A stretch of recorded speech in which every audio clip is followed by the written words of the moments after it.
Welcome, everybody. This is Jennifer Rigg.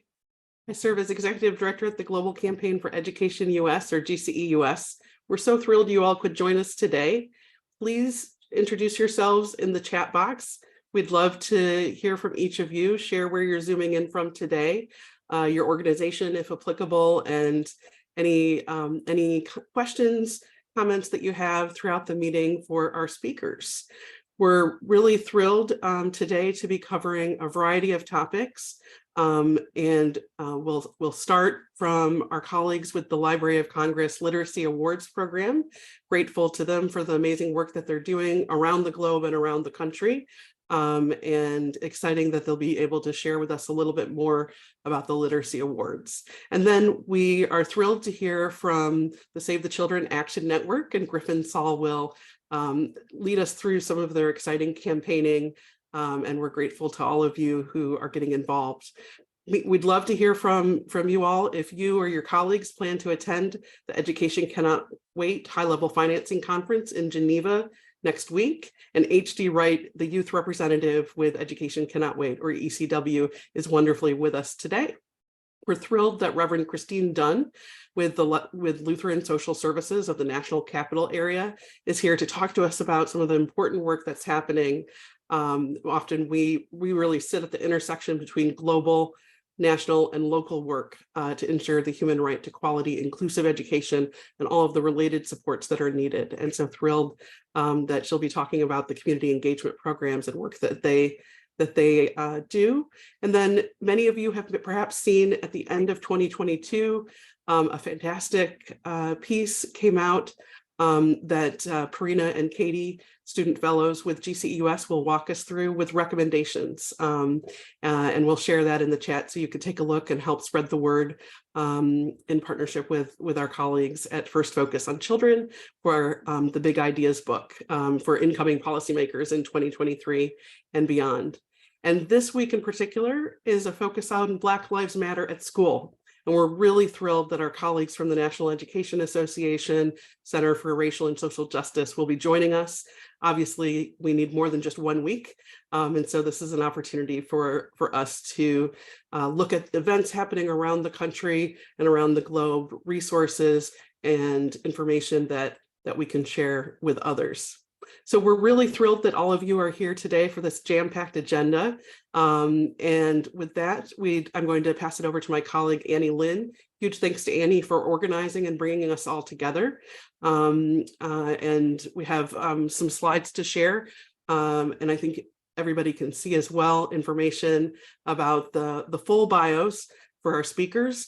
Please join us in welcoming Judy Lee and Celia Roskin to kick off with more information about the Literacy Awards. Thank you so much. Thanks, everyone. I've just shared the external agenda and the bios to read more about our speakers, and I will share my screen.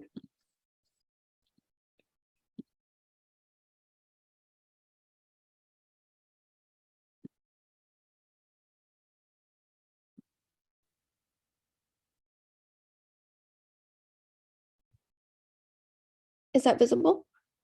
Yes. Great. Well, I just want to begin by thanking Annie and Jennifer and the Global Campaign for Education US for just inviting us to be able to share a little bit about the Library of Congress Literacy Awards Program. My name is Judy Lee, and I manage the Literacy Awards Program here.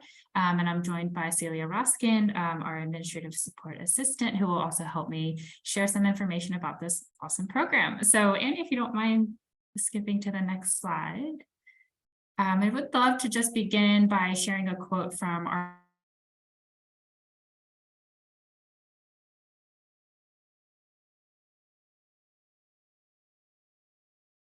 information yourself and make your own decision, and that is freedom. And as I know, I'm told that I just froze. We can hear you now. Okay. Sorry about that. This may continue happening. But really, I was just saying, hopefully you had a chance to read the quote if you didn't hear me read it out loud.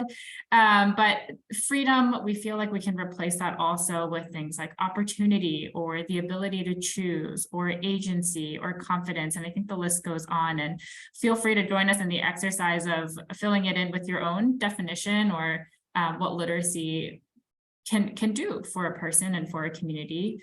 And if you go to the next slide. So the Literacy Awards program is really quite simple in that the purpose of this program is really to draw public attention to the importance of literacy, not only in the United States, but really around the world.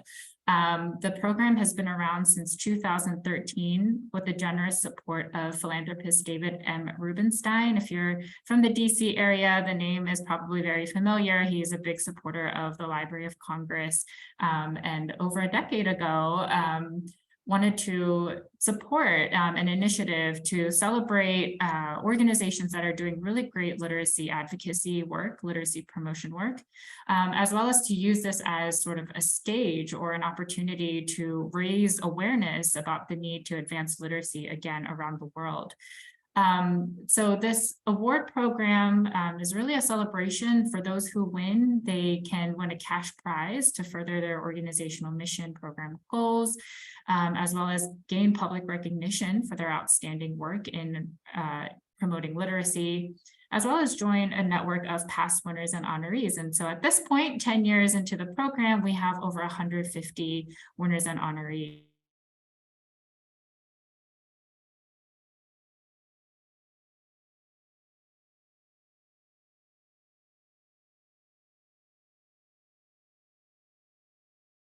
Annie, if you don't mind going to the next slide, I think I froze again.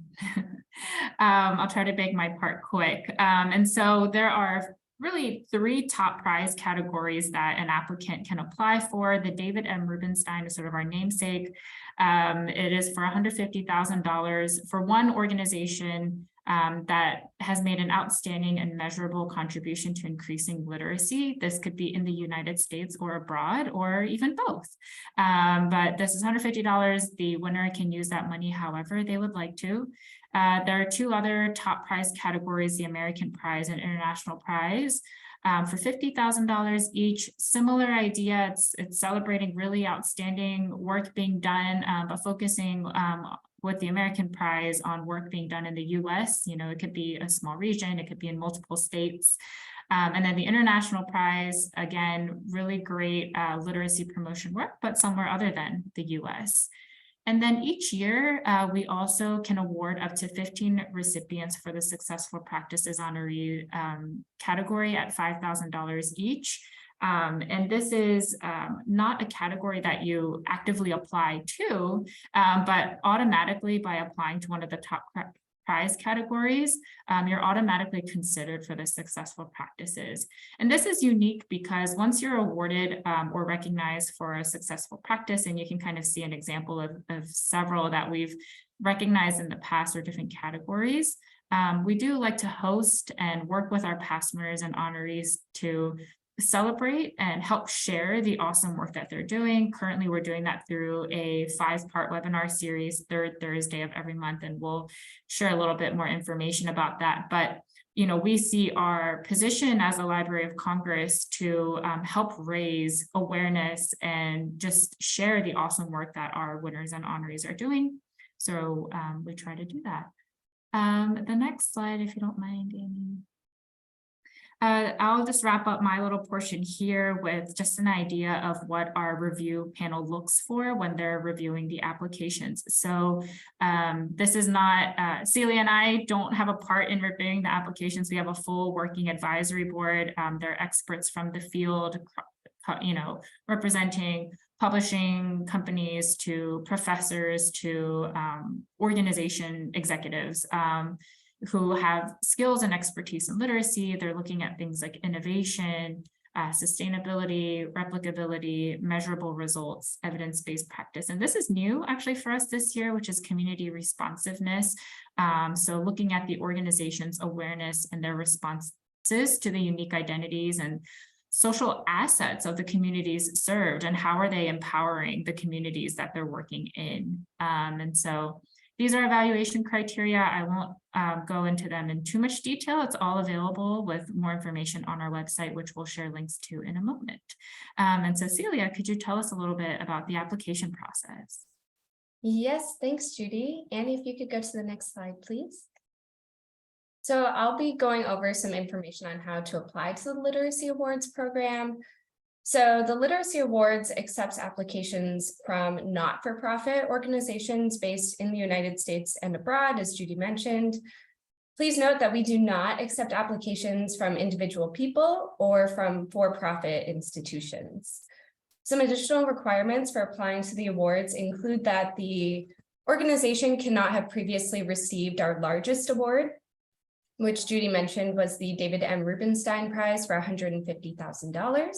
However, if an organization has received the American or international prizes, or if they were recognized as a successful practices honoree, they are eligible to apply again. The organization must have programming that promotes and implements successful literacy practices that increase literacy levels and/or encourage a love for reading and writing.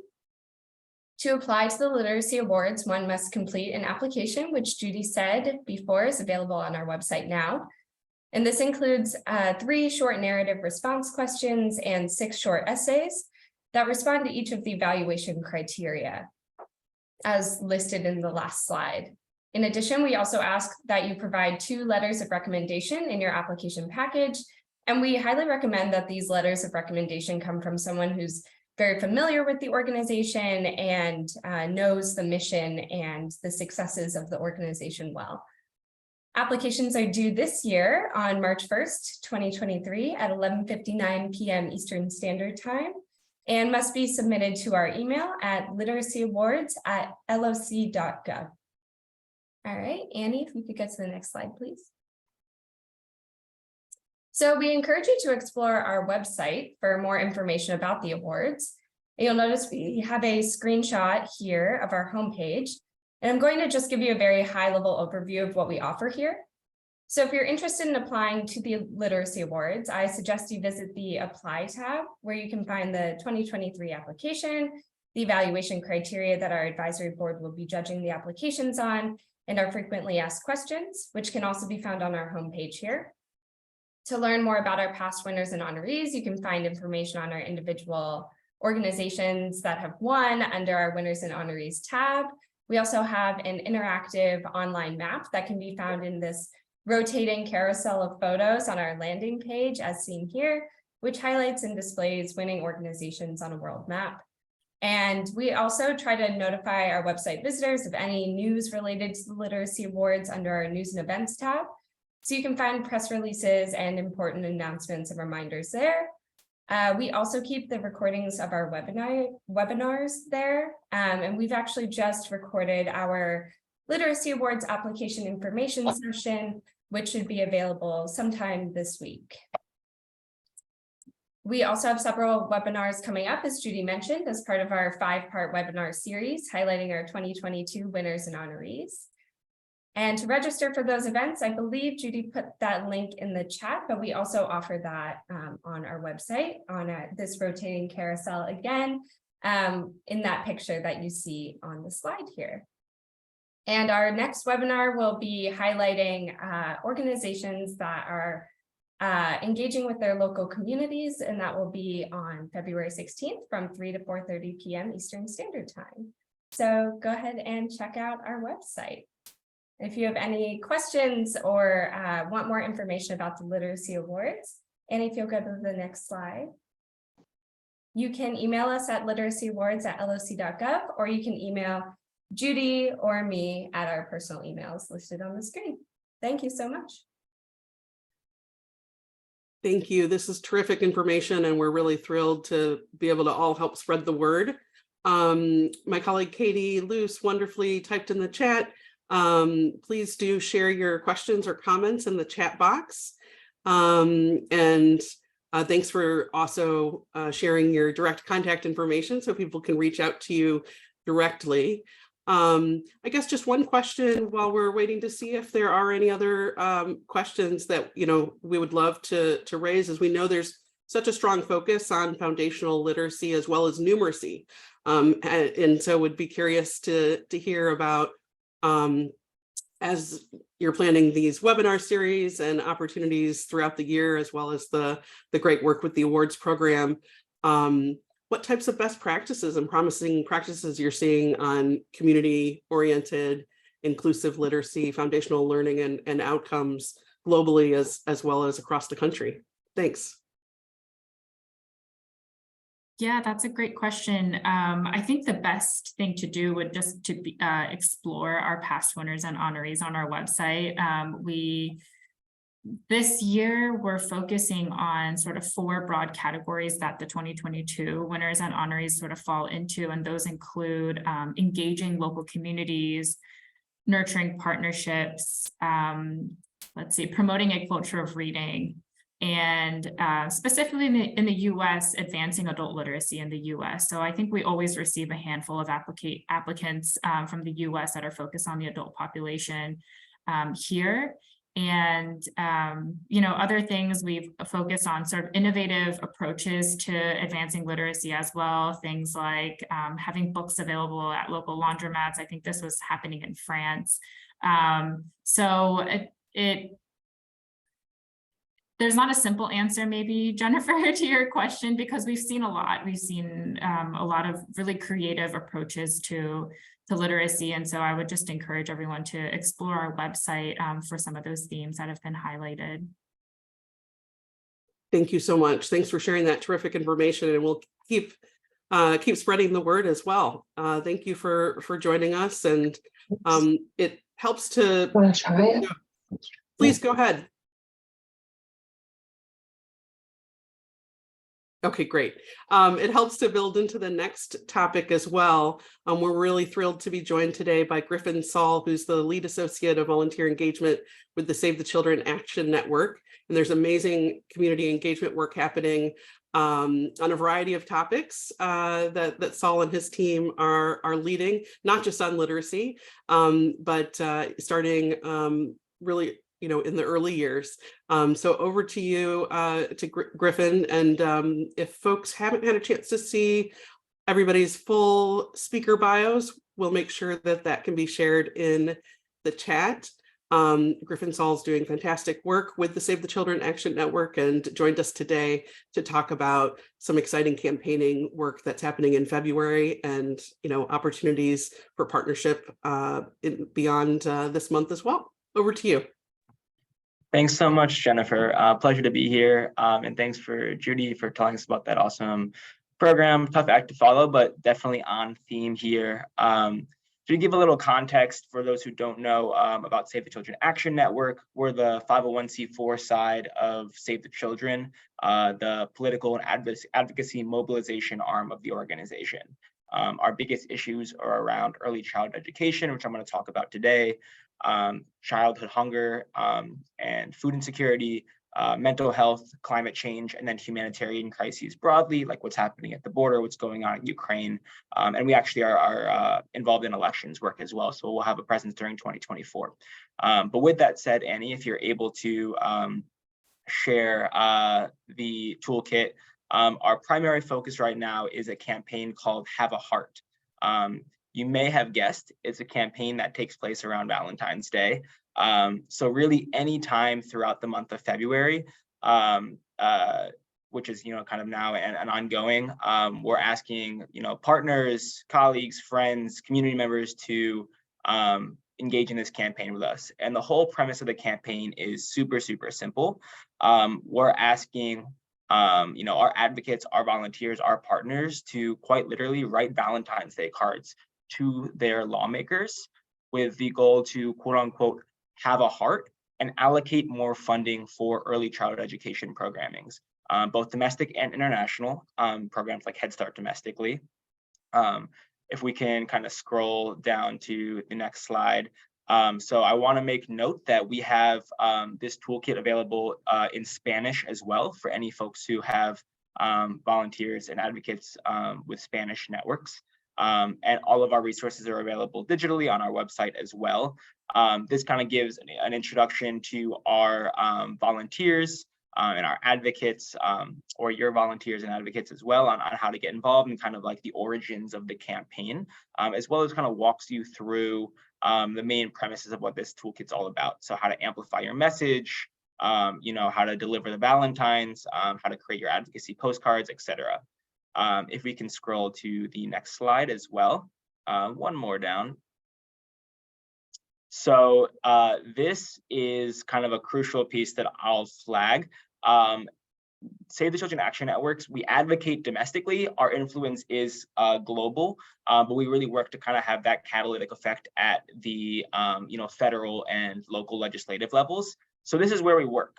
If you have overlap in the states that we're in, highlighted in red, you can kind of see the point of contact that corresponds to that. If you kind of go to that last little line there, all other state support, that's me. So any other state that's not in those you know, red identified states, I'd be kind of your point of contact to support and uplift the work that you're doing, as well as kind of help liaise any work with volunteers to participate in this campaign. I'll say that we have, you know, folks from, like, I want to say almost every state participating in this campaign, and the momentum is going to be really beautiful and really impactful. You know, a state that's not currently indicated in red on this, for example, is Arkansas. But I'm working with them pretty actively, and we have an event on February 14th, Valentine's Day itself, where kids are going to be writing Valentine's Day cards and then delivering them to the state capitol. It's called Kids Count Day of Action. It's going to be super impactful, super cool.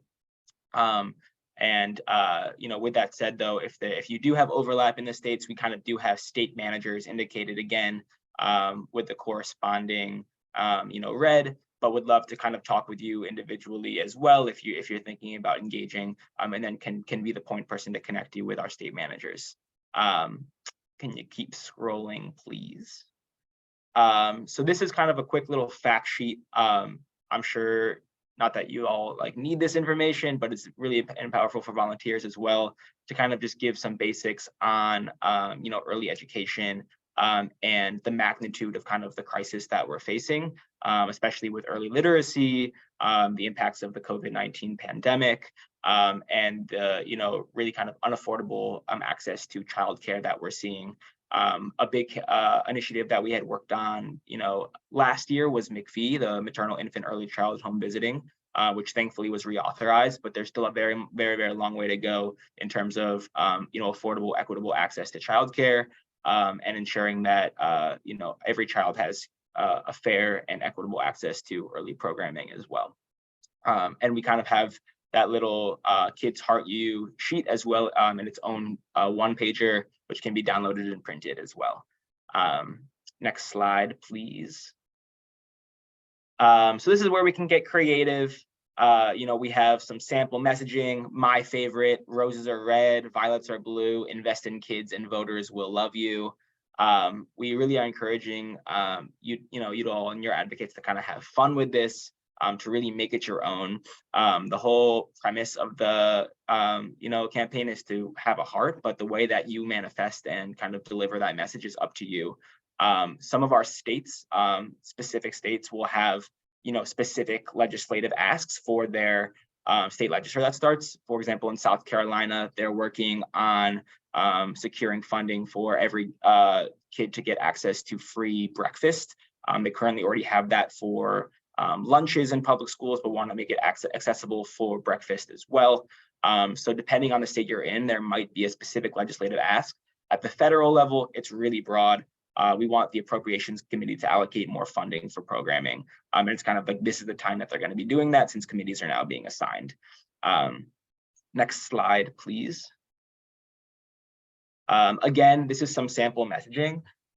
So you know, pretty crucial. We recognize that not everybody is a whiz on advocacy or knows who their representative is. So we have a hyperlinked click here to access who your representative is based on your zip code.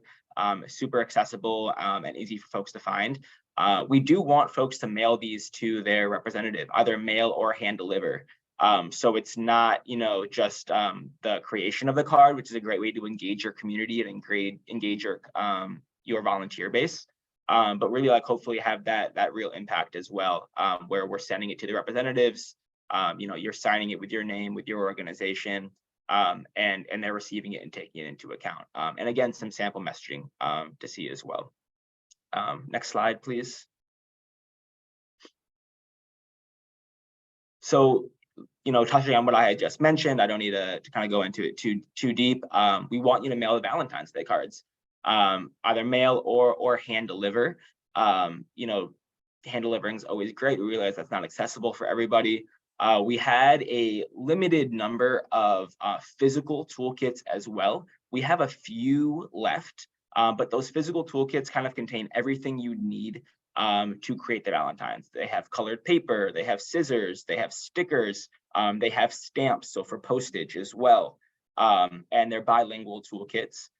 So if you're interested, in acquiring one of those, I do have to check our inventory. It's a little low right now on those specifically, but those can, help offset the cost for any volunteers, for folks who may have, constricted financial means to access these supplies. We want to make it accessible as possible, especially as I'm sure you all can relate.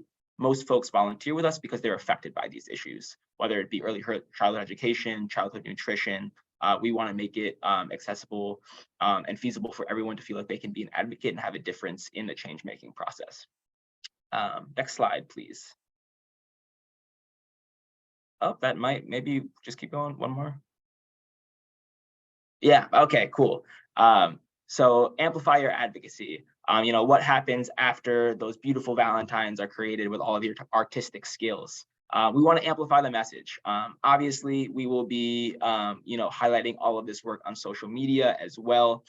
We have a social media toolkit that you can click at the bottom of that page there. It's hyperlinked. Check out our social media toolkit for more tips.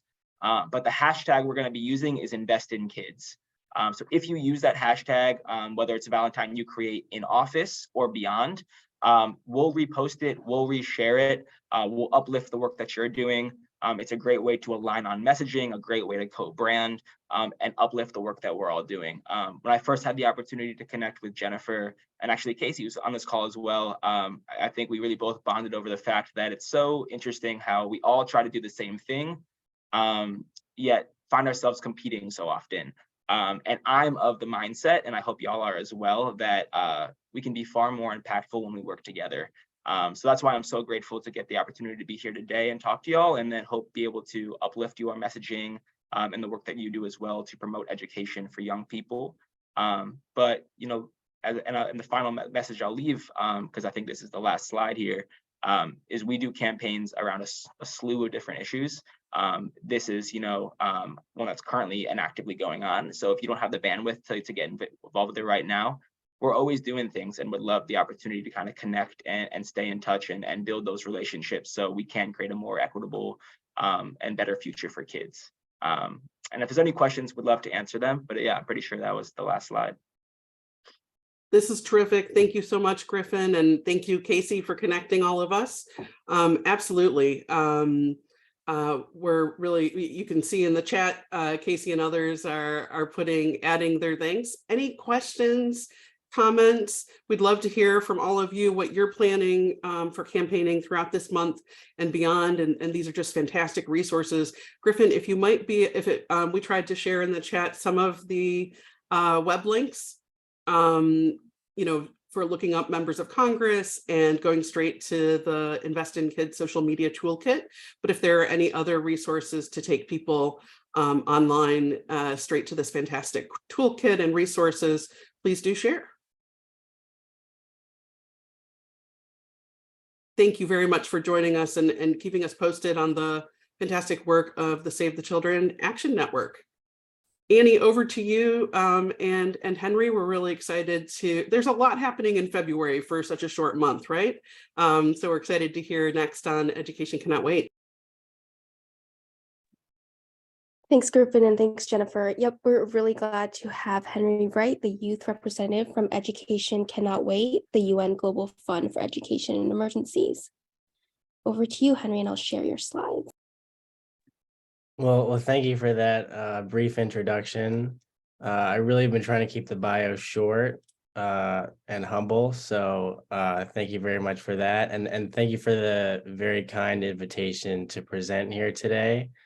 I'm a big supporter of everything that GCE-US is doing. So, always very happy to get involved and learn about some really exciting projects. And especially happy to be presenting after Griffen, because you will see soon that there are some undeniable linkages between the financing side of the sector and the advocacy sector, which I'm sure you're all very well aware. So as Annie said, I am the youth representative at ECW. In that capacity, I represent the youth constituency on the executive committee and high-level steering group of the fund. And yes, ECW, thank you for that. Sometimes I forget the acronyms are not as accessible to all. And essentially today, I'm going to be speaking a little bit about the relationship between youth democracies and their relationship to financing. So if we could go to the next slide, please. Yes, so to briefly contextualize this discussion, please allow me to draw your attention to 3 very interesting and important dates. I understand that it might be a little bit early for some history, so I'm going to try to breeze through this part especially quickly.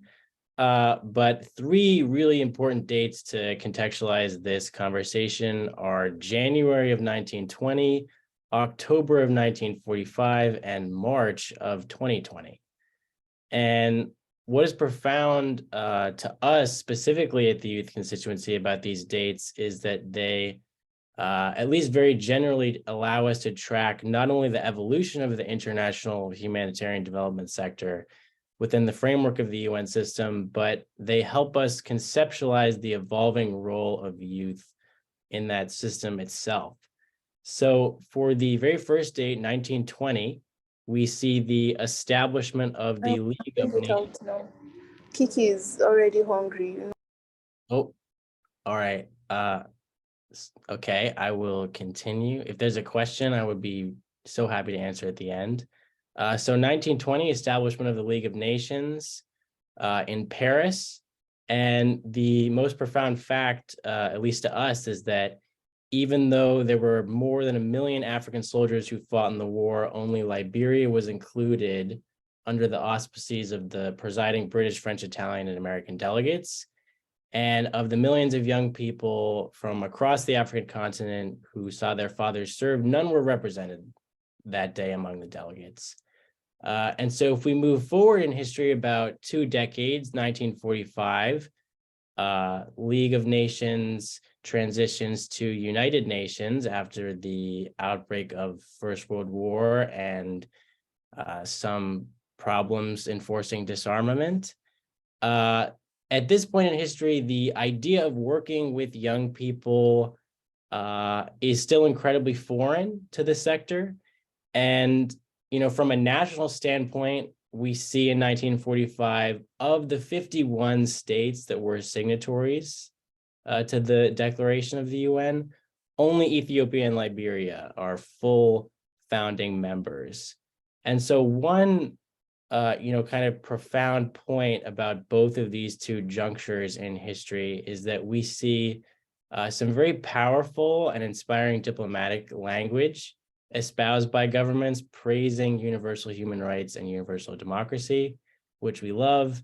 Yet, unfortunately, in practice, delegates from Africa and the broad designation of young people were not at the decision-making table.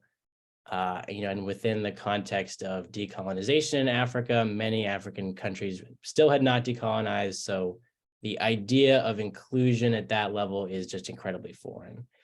And so on a much brighter note, when we jump forward to 2020, far more recent, no more black and white photos. If we could go to the next slide. This is a picture of ECW's high-level steering group meeting. In the terms of reference this year, we see the very first codification of youth in governing structures, containing a clear guarantee of democratic participation through a CSO representative. So never before is there kind of a democratic youth constituency at the highest levels of a humanitarian agency. And, you know, for those who are very familiar with the sector, one may remark that there have indeed been youth advocates at the UN, youth supporters within the sector for quite some time, which is true. And their efforts have been very deeply felt over time. But the incredibly exciting thing about the youth constituency is that it represents the very first democratic constituency in the humanitarian sector, and is in fact the first youth group to democratically influence high-level humanitarian programs and policy. And even more excitingly, the constituency is primarily composed of NGOs from across Africa, which are youth-led, with the largest cluster in Nigeria. If we could move to the next slide. And so essentially, here are two very exciting tweets. After 2 years of us as a constituency providing input on policy, sending delegates to various European capitals, we urge the sector to follow suit and to create youth constituencies as well. And if you can see from the tweet on the right here, the declaration was very quickly endorsed by the African student movement, representing tens of millions of young students from across the African continent. And if we go to the next slide as well, we are also seeing very exciting endorsements from the European Student Union, which quickly stood alongside its African counterparts, the Commonwealth student movement, and the Latin American student movement. So really over the last few weeks, it has been incredibly exciting to see how such significant numbers of students across continents are now supporting this declaration. But to get a little bit more specific, the declaration is structural. So it is asking for democratic youth engagement at the highest levels of humanitarian funds and networks. Number one, yes, but given the deep embedding of local NGOs in the constituency structure, to us, this is really only the first step in a hopefully longer and successful process of enmeshing young people in every step of the humanitarian process. So if we could go to the next slide. Yes, more endorsements. Love the endorsements. And the next one, please. Yes. And so, of course, some may wonder, why does this matter? And how does this, of course, relate to financing?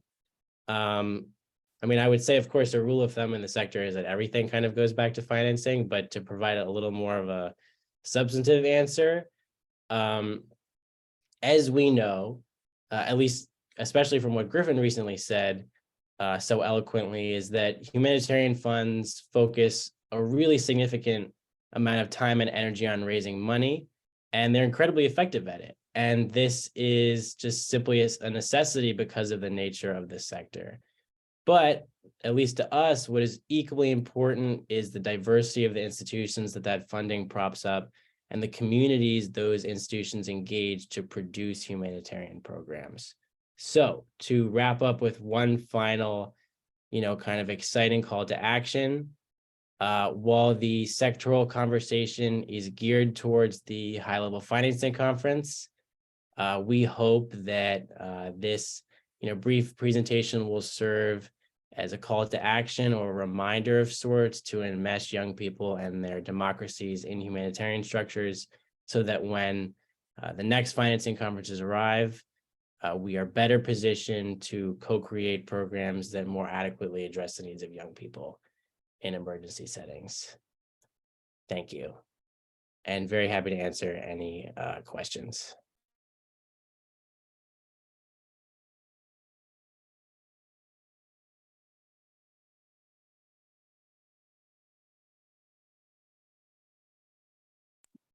Thank you so much, Henry. And yeah, thank you for all the great work that you're doing to amplify youth voices. I guess I have a question. How can youth groups, I know there are probably some youth groups in the audience, endorse the latest call to action? Yes, we are always excited for endorsements. At this point, any sort of public endorsement on social media, in a blog post is incredibly welcome. Really, any opportunity to just continue the momentum is especially important at this stage now that we've rallied the student movement behind the declaration and are looking for more support, which there will be some exciting announcements, but the more the merrier, very much so. Great, thank you so much. And then another question that I have is with the high-level financing conference coming up, how can youth mobilize and raise noise amongst their governments to make the highest possible commitments? Well, I actually really appreciate that question. I think intrinsic to that question, at least to my understanding, is that is a relationship between young people and their governments. And so one, specific reason that we actually decided to undertake this campaign is because we felt that there was an increasing distance between young people and their governments, especially young people affected by aid programs and in the global South, and then governments in Europe and the West, to use some not very descriptive terms of geography. And so I think in communicating with governments, I hate to plug the campaign again, but at least it seemed to us that creating that seat for a youth representative that's democratically elected and having a constituency that is in those rooms in the humanitarian sector with governments kind of could serve as a more effective nexus for communication and just general access. Because right now it's just incredibly difficult. I myself was a solo independent youth activist for quite some time before this, and the ability to communicate with lawmakers, communicate with diplomats was just so much. It's like night and day versus actually being in the room. So we always say the most profound change that we can make is systemic or structural. So let's focus on that. I hope that answers your question.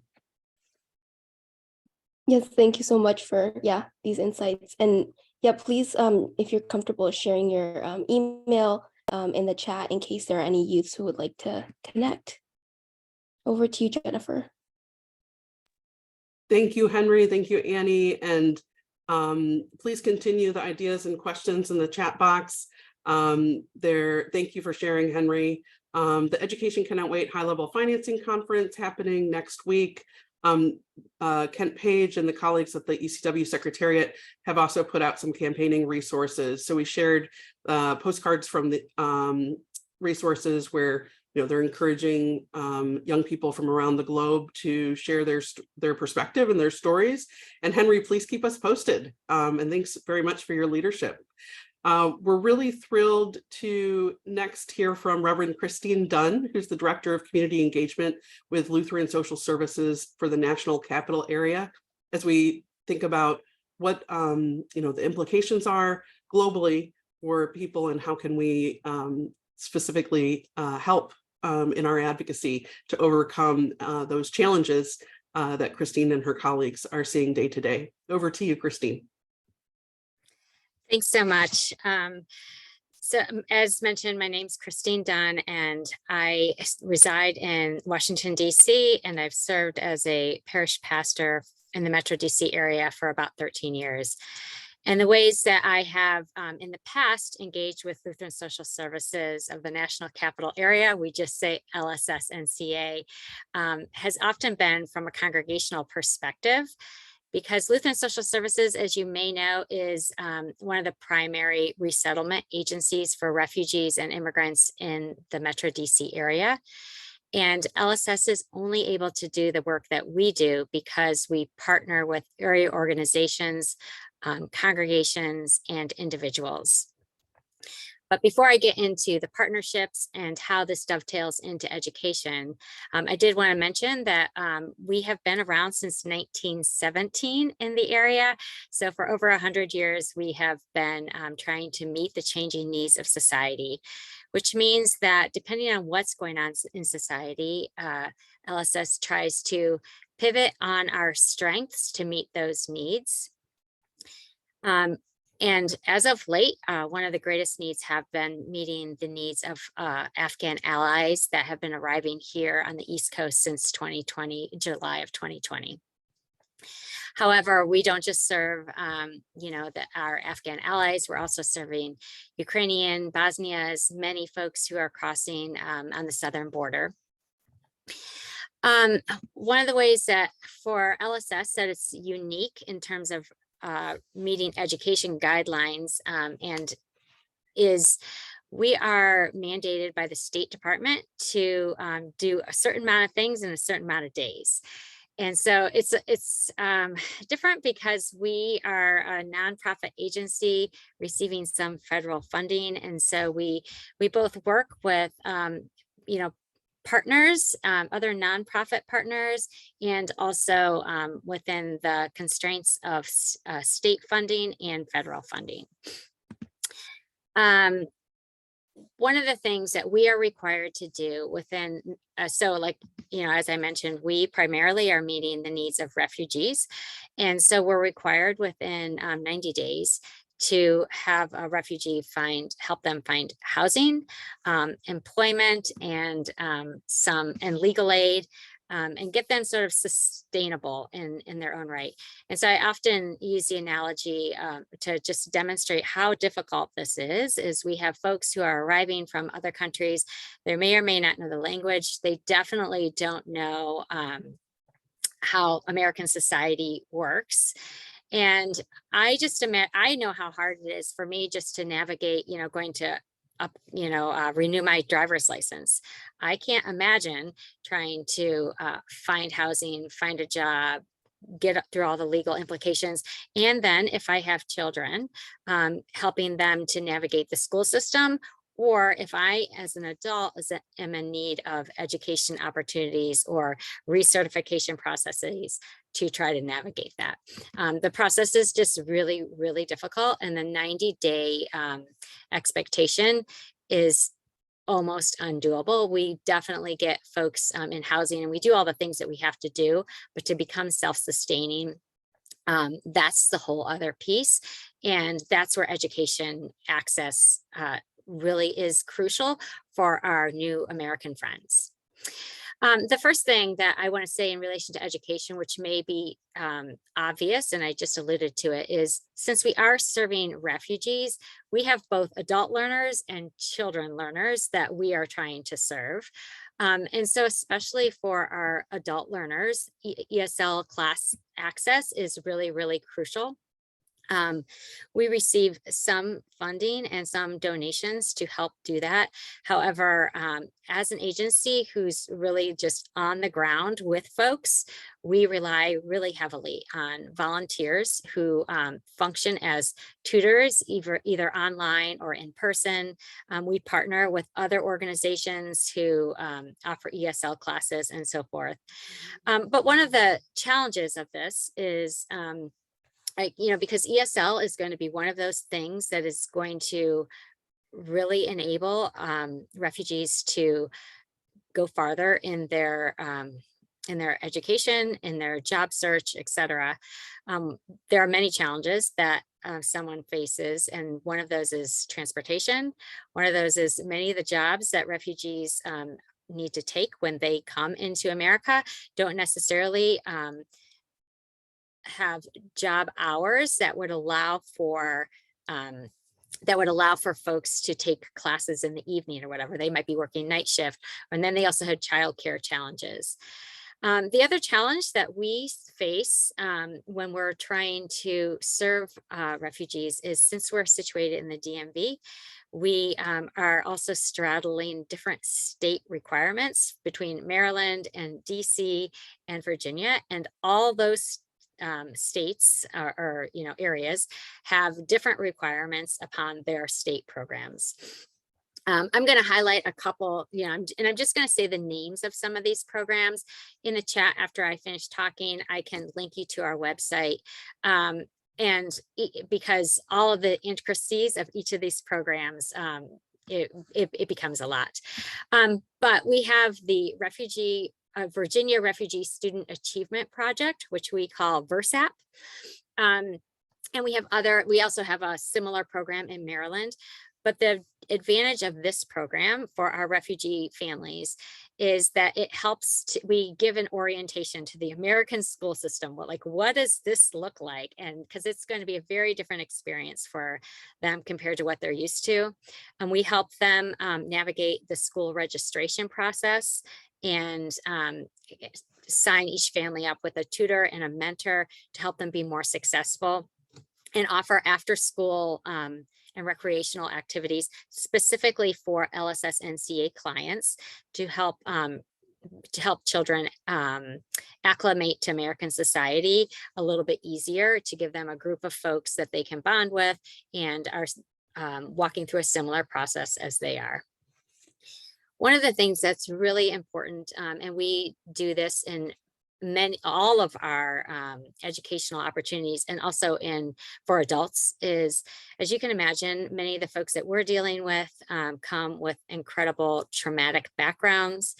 And so it's really hard to learn or to have a job or to become functional if you're also trying to process traumatic events. So in most of our programs, we have a component that addresses mental health services and counseling needs, so that, again, our goal is self-sustainability and not just sort of making it. We want our clients to thrive and to have, really good experience here in America. Another program that we offer that addresses educational needs is transitional foster care, which serves unaccompanied children who are crossing typically the southern border, whose are ages 5 to 12 years old. So if you can imagine, these are 5 to 12-year-old children who are crossing the southern border alone, right? They're unaccompanied, and they are trying to locate their, presumably, family members who are already residing in the United States. Typically, they'll get detained at the border in some manner and get placed in a transitional foster care system. In transitional foster care, the goal is to link those children with their relatives within 3 months. While they're in that temporary space, we provide an educational curriculum for these children.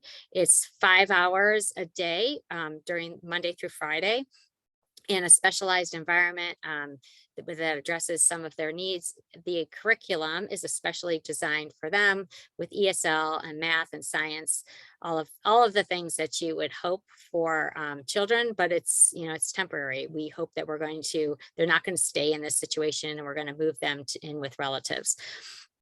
The other piece that's related to that is we do have unaccompanied refugee minors who are typically in the DC area, and some of those services are contracted out. Like I've mentioned, we have partnerships with many different organizations, but in DC, the DC Office of Youth of Empowerment and Child and Family Services really is a great partner of ours and helps to support some of our refugee minors. One other piece that I do want to highlight in terms of education that's a little bit different. This is more related to some of our older learners or our folks who would be crossing the southern border who are in need of different types of education on how America works and their rights. Is we have a program called CARE. It's counseling, access, referrals, and education. It is provided as an alternative to detention. It is for our clients who are being monitored by ICE and are seeking asylum, but they have not yet received that status, which is a difference between a refugee and an asylum seeker. So they've not yet received that status. Therefore, they are not allowed to, to participate in any of the other programs that we offer due to the constraints that are placed upon us. If somebody is referred to the CARE program, they are the education pieces that we can provide to them that can help move them along in the process are like know your rights education, what it looks like, what human trafficking means, and what laws in the United States are in place so that people don't find themselves in a spot where they're being trafficked. We also provide them with parenting classes and what discipline and child development are, and what discipline means in the United States and how that might differ from other countries and what's appropriate in this area. And the hope is that by helping folks know some of these pieces, we're not, as I said, we're not allowed in this program to do the other things like housing and rent and all of those. But we hope that by them being able to know what their rights are and how to protect themselves, excuse me, that they will then be able to navigate the asylum process and be able then to access other programs that we offer. Just in closing, the last thing I want to say, I mean, I could talk about this forever, but the last thing I want to say is with refugee resettlement and the CARE program and some of our youth and development wellness programs, we really are only able to do the work we do because of volunteers. Under the previous administration, our staff was totally decimated. We went from 60 to 40, and then we had the fall of Kabul, and now we have upstaffed to over 200 folks in such a short period of time, which is fabulous. And it's a demonstration of how much we're sort of scrambling to be able to meet the needs of folks. And luckily, I'm often heartened by the goodness of most people and that they do want to help. And we have refugees, like I have a volunteer who literally will sit and this is like, it could be a full-time job, but he volunteers his time by sitting with refugees and helping them make their own resumes and doing job coaching and doing all of those things that can give a person a chance. One of the challenges of being a refugee resettlement agency is the work is just messy, and we are often functioning in a sort of grassrootsy way to meet the needs of folks in whatever ways we possibly can. I can certainly answer some questions, and I'll drop our website information in the chat. Thank you so much. There are two questions that we'll quickly cover for the sake of time, and then please, absolutely, Christine, continue to share ideas in the chat box. Suzanne asked early on if when you are indicating allies, does that mean Afghans coming to the US as refugees, or is it specifically related to Afghans who cooperated with the US in Afghanistan? To just quickly explaining that. And thanks to Alejandro for asking, do you make an assessment of what refugees and migrants know other than language on their previous experience, knowledge, education, to then be able to help them find related jobs within participating companies registered with your organization? Do you have or develop a career map for them? Yep. I know those are complex issues, but if you might be able to just share for a moment, and then absolutely let's keep the conversation going in the chat as well. Thank you. Yep, I can touch quickly on those.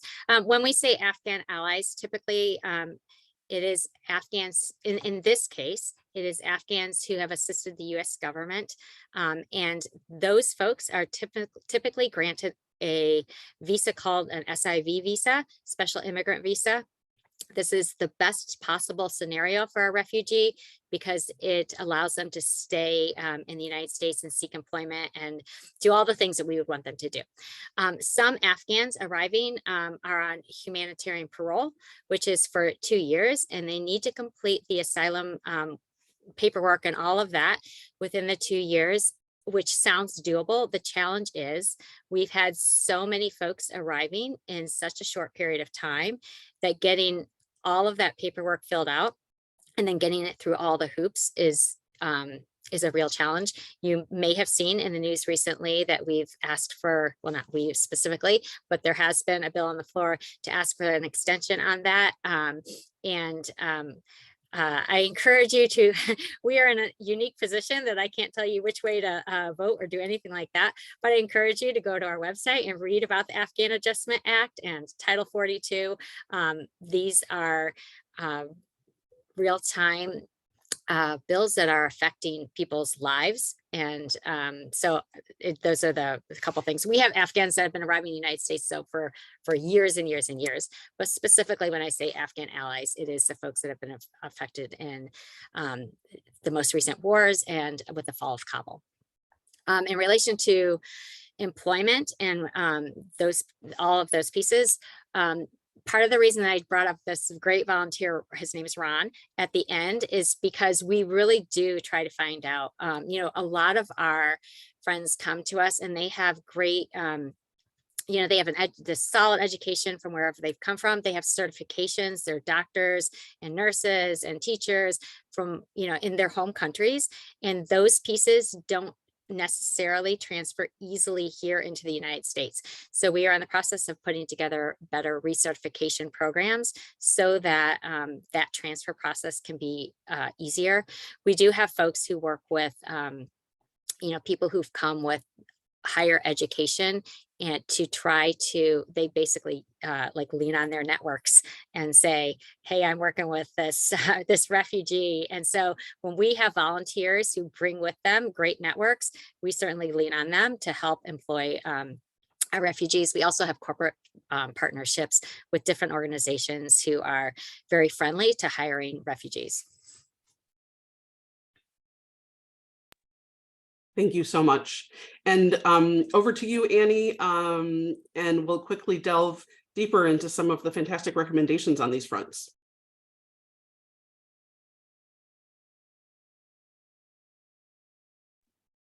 Oh, can you hear me? Yeah. Thanks, Jennifer. We're glad to have our graduate student fellows, Pierina, Anton, Lopez, and Katie Loos, who will be sharing key recommendations from their recently published paper, Investing in Learners Every Step of the Way, Financing Education in Emergencies. And we'll share my screen.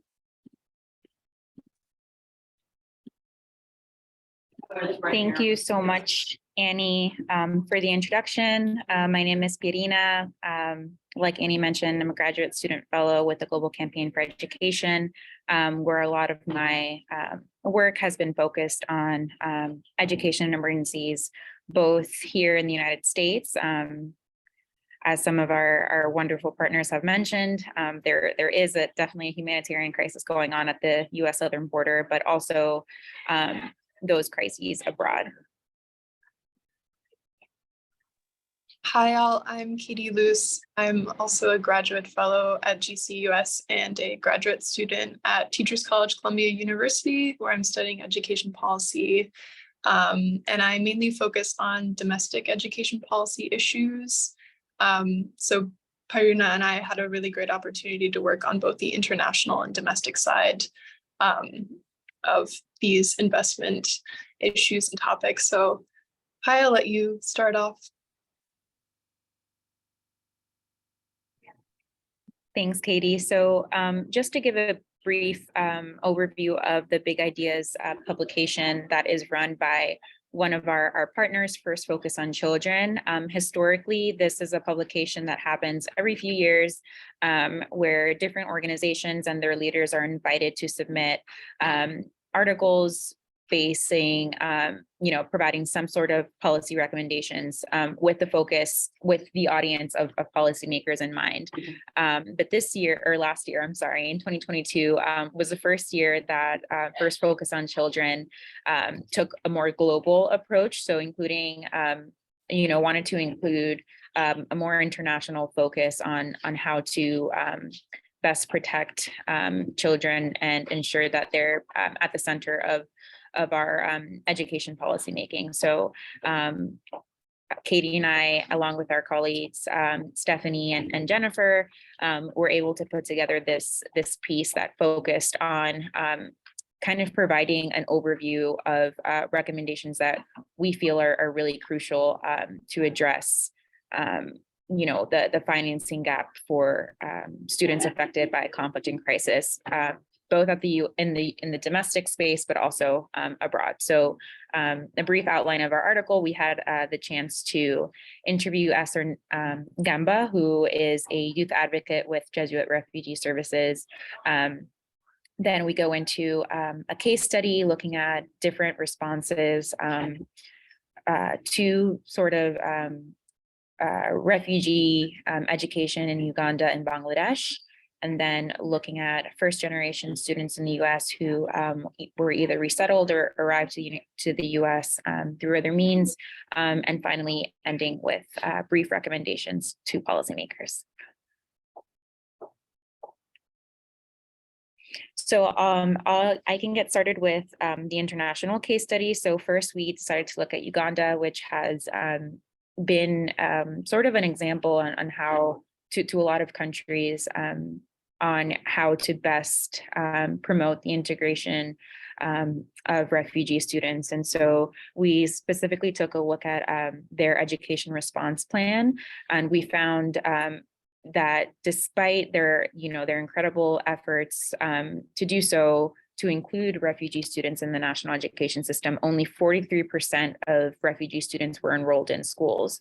And then with the comprehensive refugee response framework that came out of the 2016 meeting at the UN, there was a sort of this global commitment to immediate and ongoing needs of refugees, including refugee students, and a focus on building self-reliance. And we've heard a lot about that today. But one of the key challenges that Uganda was facing was that their humanitarian funding was really sort of short-term and viewed as an emergency response, and it actually covered less than 40% of the estimated need for refugee students. However, interestingly, their 2022 budget education makes up 14% of that budget, which actually has surpassed the global goal of 10%. So we found that Uganda is making an effort to include education as both a short and long-term humanitarian need, and sort of look at education and the role it plays at the nexus of development and humanitarian work.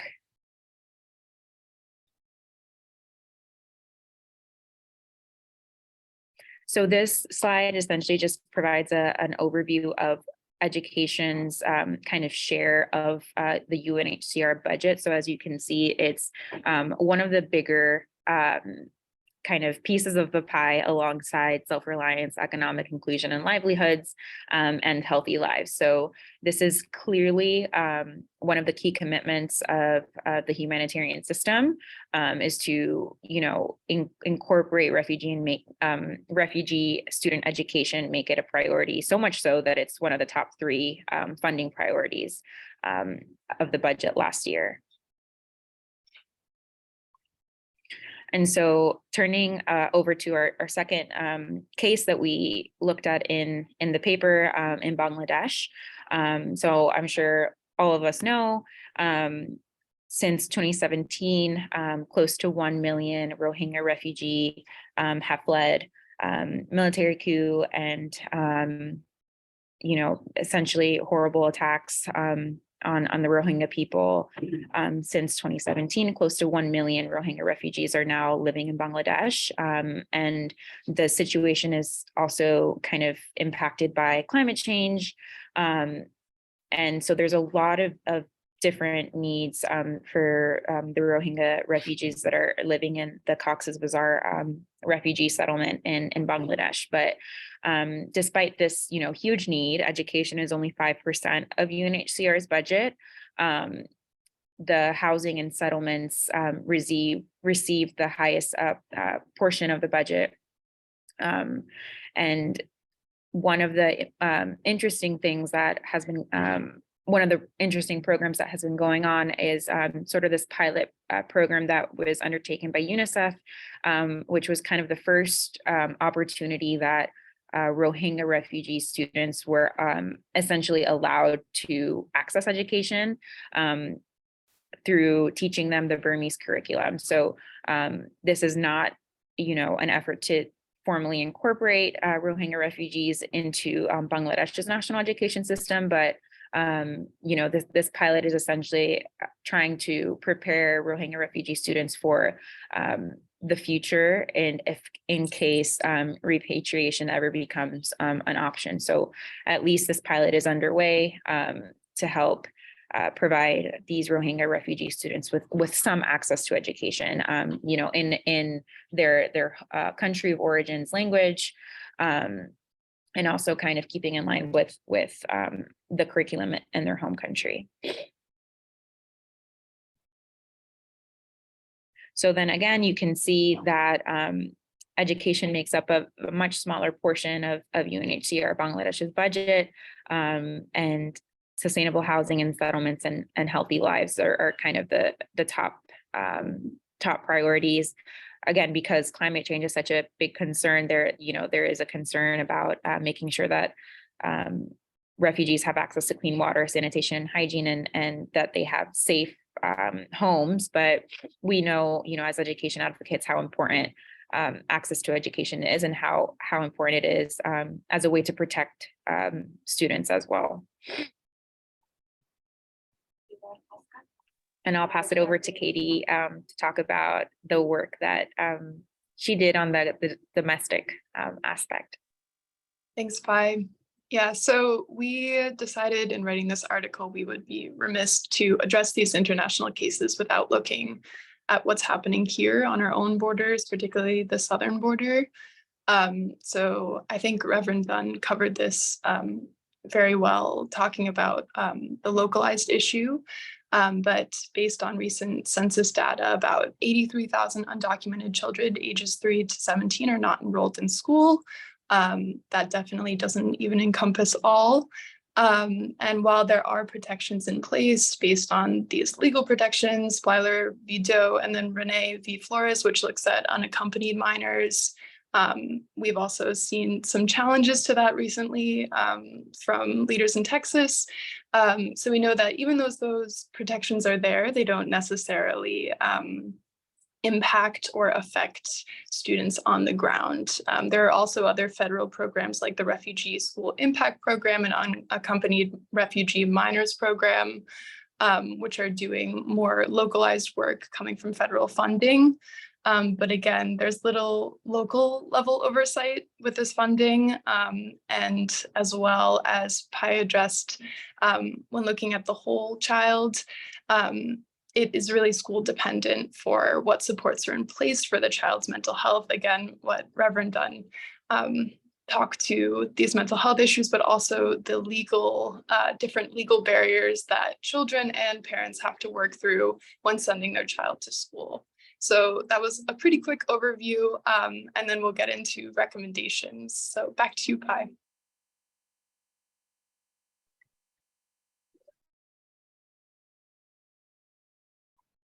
Thanks, Katie. So like she mentioned, we'll go into kind of the recommendations portion of the paper now. If we could go to the next slide. Thank you.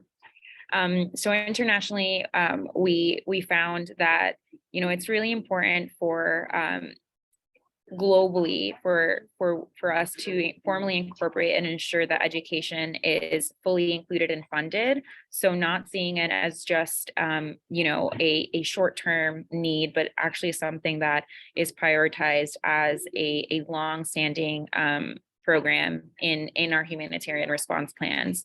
And kind of our funding ask was really to support an increase in global funding for education emergencies by committing at least $50 million in US funding towards this higher fundraising global goal of 1.5 billion that is the main goal of the Education Cannot Wait High Level Financing Conference that's happening just 1 week from now. And of course, we definitely appreciate the support and allyship from our congressional champions in the U.S., but we definitely would like to see more strong leadership in that front, and an increased engagement of the United States, our policymakers at all levels, but especially at the highest levels with the global community that are working on addressing these challenges.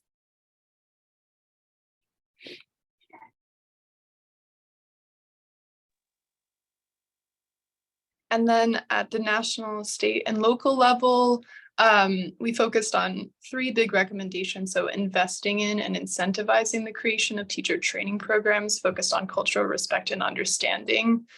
So that's very much at the school level, but finding ways to incentivize that kind of training from the state and federal level so that students are supported by their social, emotional, and mental health needs. The second recommendation was providing adequate bilingual education rather than focusing on an English first curriculum. So having those resources for multilingual learners who are coming to the US with not just one other language, but often multiple languages that they speak in their home language. And then the third was to establish and develop laws, policies, and funded programs and curriculum for early childhood learners, which is a big topic that I know we've all been talking about today. That Griffen's been working on, but focusing on that early child development for these incoming students. And you can read all of this. I think it may have been sent in the chat. But yeah, thank you.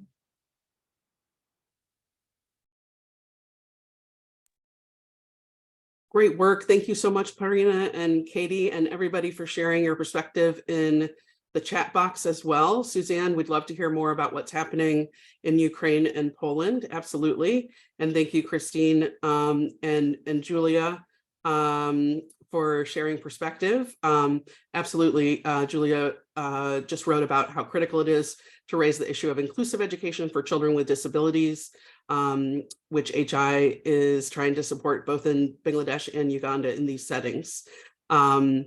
And yeah, in terms of the pilot at UNICEF, good to look at ways that we can really scale up as quickly as possible. Please continue to raise questions, comments, and ideas in the chat.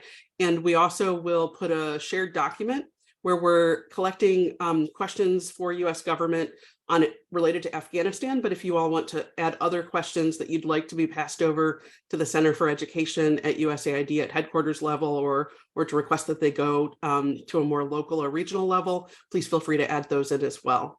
And Annie, we have really fantastic, exciting speakers that I'm going to hand over to you because we're really excited to close out with some powerful information. We opened to talking about how we need more than just 1 week focused on Black Lives Matter at school, and are thrilled that some colleagues who are running so many events this week were able to take the time to join us today.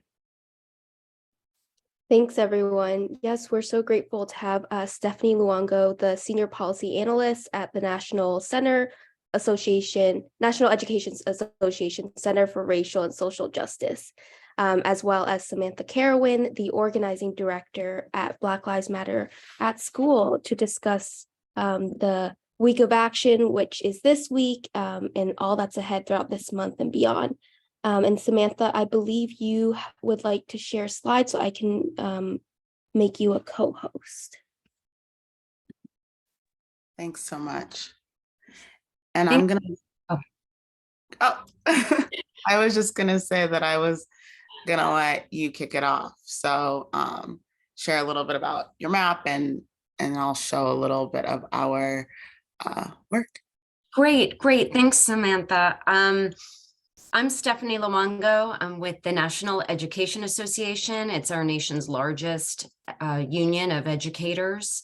That includes teachers, food service workers, paraprofessionals, bus drivers, any and all people who work in and around a school building to provide students with high quality education. I am setting my timer for 1 minute, and I'll explain a little bit why, because I want Sam to have the bulk of the time. So I'm going to do an introduction to NEA's work in this area and our campaigns very quickly. I work in the Human and Civil Rights Department around a project called NEA Ed Justice. You can find us at neaedjustice.org. I'll be dropping that and a bunch of resources in the chat box. Thank you so much to the prior presenters as well. We're doing work around immigrant youth as well, and I'll share some of those resources. But the purpose, of NEA Ed Justice, it really came to be because we were seeing so much amazing activism from educators on the ground who felt very alone and isolated in their work. So we pulled together this project and said, as a national organization, we are going to amplify the work of education justice activists on the ground. We are going to help in the making of change the way, that wasn't, I'm restarting my minute. Sorry, I didn't do my timer well.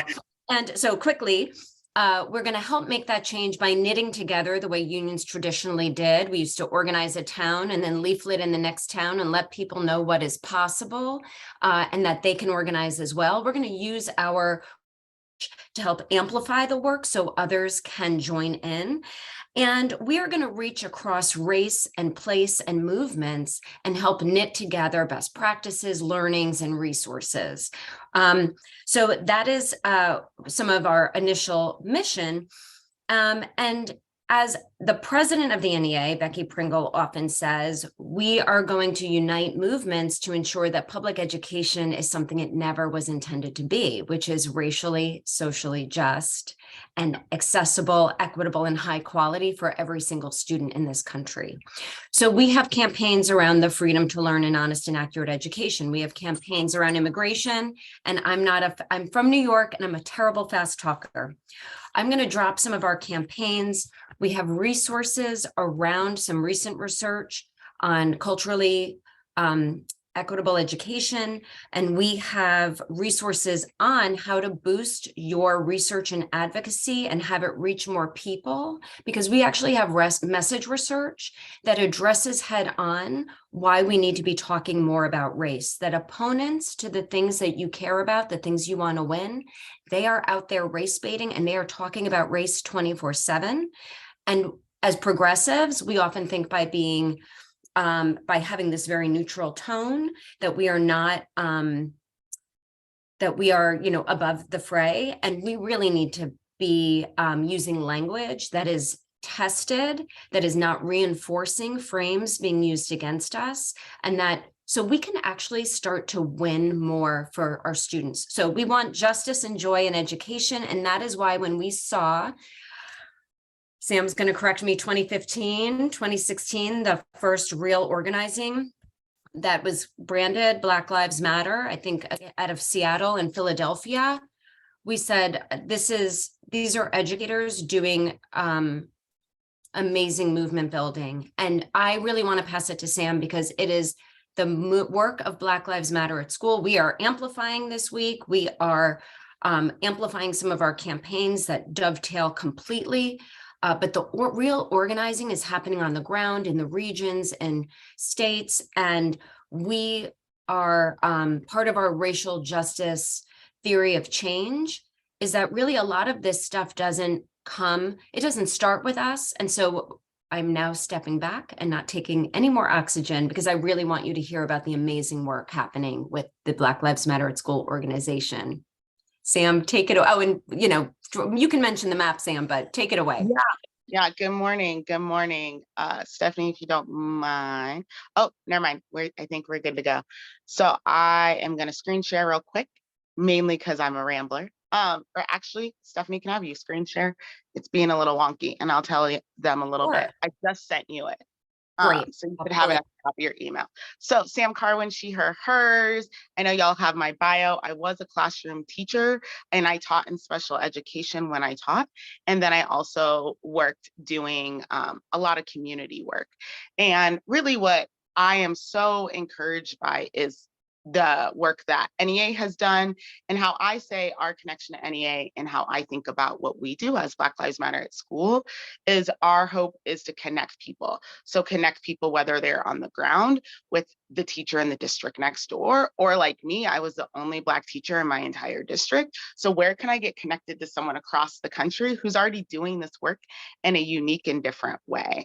And that's really our hope. And so the map, the NEA map is one way for people to say, this is what we're doing, this is how we're connected. And then we have that broken down into regions. And so people can be like, oh, what's going on in the mountain region or what's going on in the Northeast? And the next, I'll jump to the second slide, Stephanie, if you're pulling that up. And there is our principles. And so what is the work that we organize around is rooted in the common principles with Black Lives Matter. But the difference for us is, what does that look like in a school? So what does it look like in a school for Black lives to matter and for us to say, be trans affirming? How does that look in our schools? How does that look for our schools to have loving engagement? And so what we do is we look at those 13 principles and connect them back to our schools. So how are we teaching our young people about globalism? What does that mean for them? And each of those principles we break down over the week of action. And so today actually is globalism. And we're doing a panel tonight around what does it mean for Black Lives Matter at school across the globe. So throughout the week, all of those principles are broken into one of the 5 days. I'll let you jump to the next one. Thank you. Appreciate you. And this year, what we asked for our people was to say, let's talk about policy. So what does it look like for me to look at these 13 principles and think about them in policy? So how am I on social media, doing a social media campaign? Back at when I was in Nebraska, where I was raised, I worked with a youth advisory board, and those youth, we had amazing social media campaigns. And so what are we doing there? What's the art that I'm doing? How can I do art that's up in the hallway at my school? What does that look like for me to connect with our PTAs, to write to our superintendent? So this year for our week of action, we shared with our network some ideas of places to discuss policy around those 13 principles. I'll let you go to the next one. Thank you. And then these are our demands. So to end zero tolerance, to mandate Black history and ethnic studies, to hire and retain more Black teachers, and to fund counselors, not cops. And what I love about the way that we do our work is you say what you want to work on. Some schools are really working on mandating Black history and ethnic studies, and that's their focus area. And our goal is to support the work that you want to do, not to tell you the work that you have to do. These are just areas of focus that you can work on. I know there's been some school districts who've enacted some great policy about what are we doing to retain our Black teachers once they're in the building. And so each school and each teacher can think about how they want to do the work and how they want to engage in the work in their classroom. And I'll pop it in the chat in a minute. One of our main resources, our Arena page. And so I, as a teacher, can just jump on there and pick, hey, you know what? I want to do some things about loving engagement. And we have an amazing committee of curriculum people who've curated hundreds of things for you to look at, so you don't have to try and go find something to talk about this or that. And then I think we're on the next, in the second to last slide. So this is our week of action. So last night we did a write night with Free Minds, Free People, and we were able to support the writing of people who are presently incarcerated. This week, what we're doing is that panel I talked about of what does it mean to celebrate globalism and collective value, which is my favorite principle. And then tomorrow we'll have our HBCU fair. Thursday, we're doing an imagination lab and a listening project. So we just want to hear from our people. What does it look like for Black Lives to Matter at your school? What do you want your schools to look like? And to think of health in this holistic way with our partner Journey for Justice. And then Friday is just a Black Joy party. So we're going to be celebrating not only the work that we do, but really rooting ourselves in joy. And one of the things, if you go to the last slide, that will be uplifting during that Black Joy party is our art contest. So every year we have young people write in and say, we want to make the logo for the year. So we have 2 wonderful logos this year, the one on the bottom right by Yasmin. And so we'll be honoring her at our Black Joy party. And then Niles created another logo, which is on our t-shirts for our 2023 campaign. so you can read. I won't read it all to you. I hate when people do that. But this is our mission and our vision.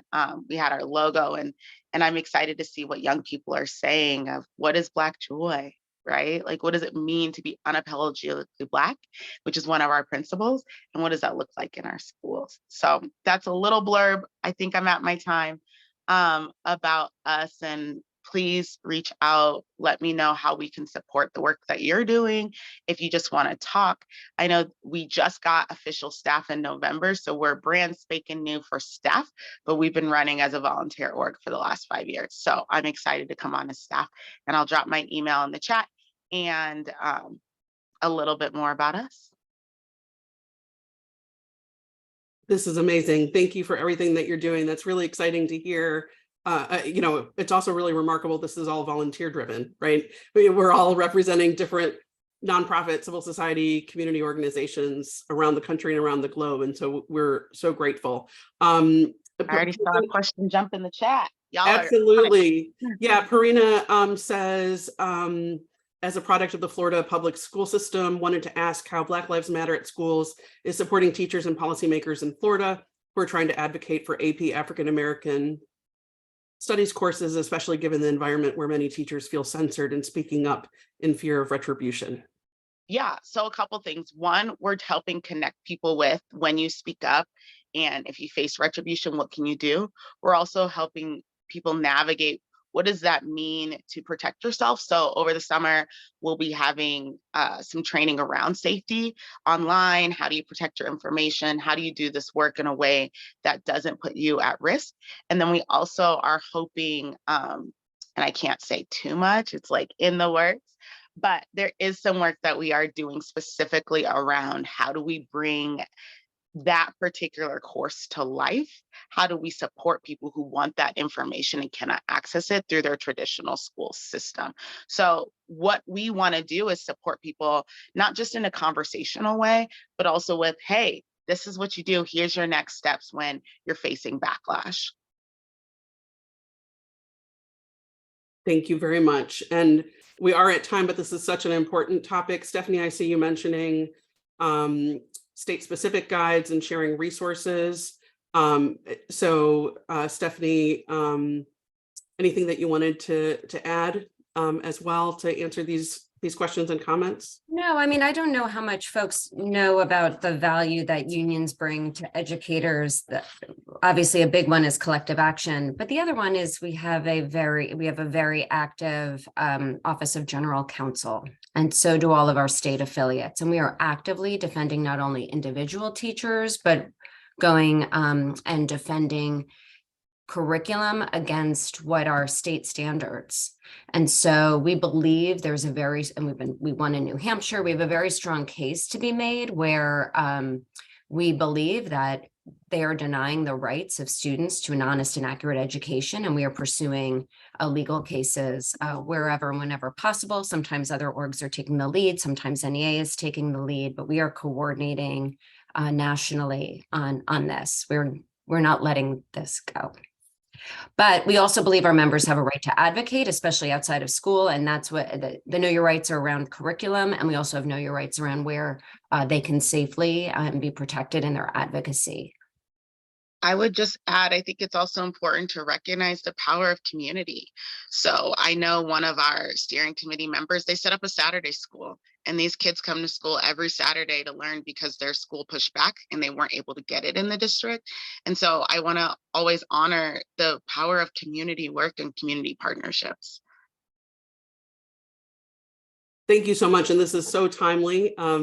We're thrilled that we can help spread the word about the event happening tonight. We did on social media for the event that happened yesterday, and encourage everyone to do the same, to spread the word on these opportunities and to expand so that this can be much more than just one week. Libby, did you want to come in? Any other closing comments?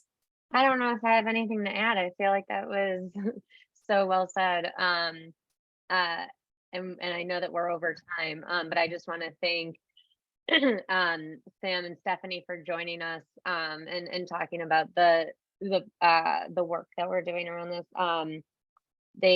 came in very last minute, and we really appreciate them being able to be here and share about the work that's being done and figure out how connections are made in our own work or in work around the coalition to build further partnership. Absolutely. Thank you all for the terrific work that you're doing. We shared a bunch of information for follow-up, and we encourage everybody to join our monthly coalition meetings across the Global Campaign for Education US. Everybody's welcome. Please reach out and let us know for our next meeting what you'd like to come share back across this community, and other organizations and partners and advocates that you'd like to invite in as we work together on the human right to quality, inclusive, safe education for all. And we shared some upcoming opportunities for people who would like to join the next Inclusive Education and Early Childhood Community of Practice. And reach out to us anytime with other ideas or questions. Thank you so much to all of you.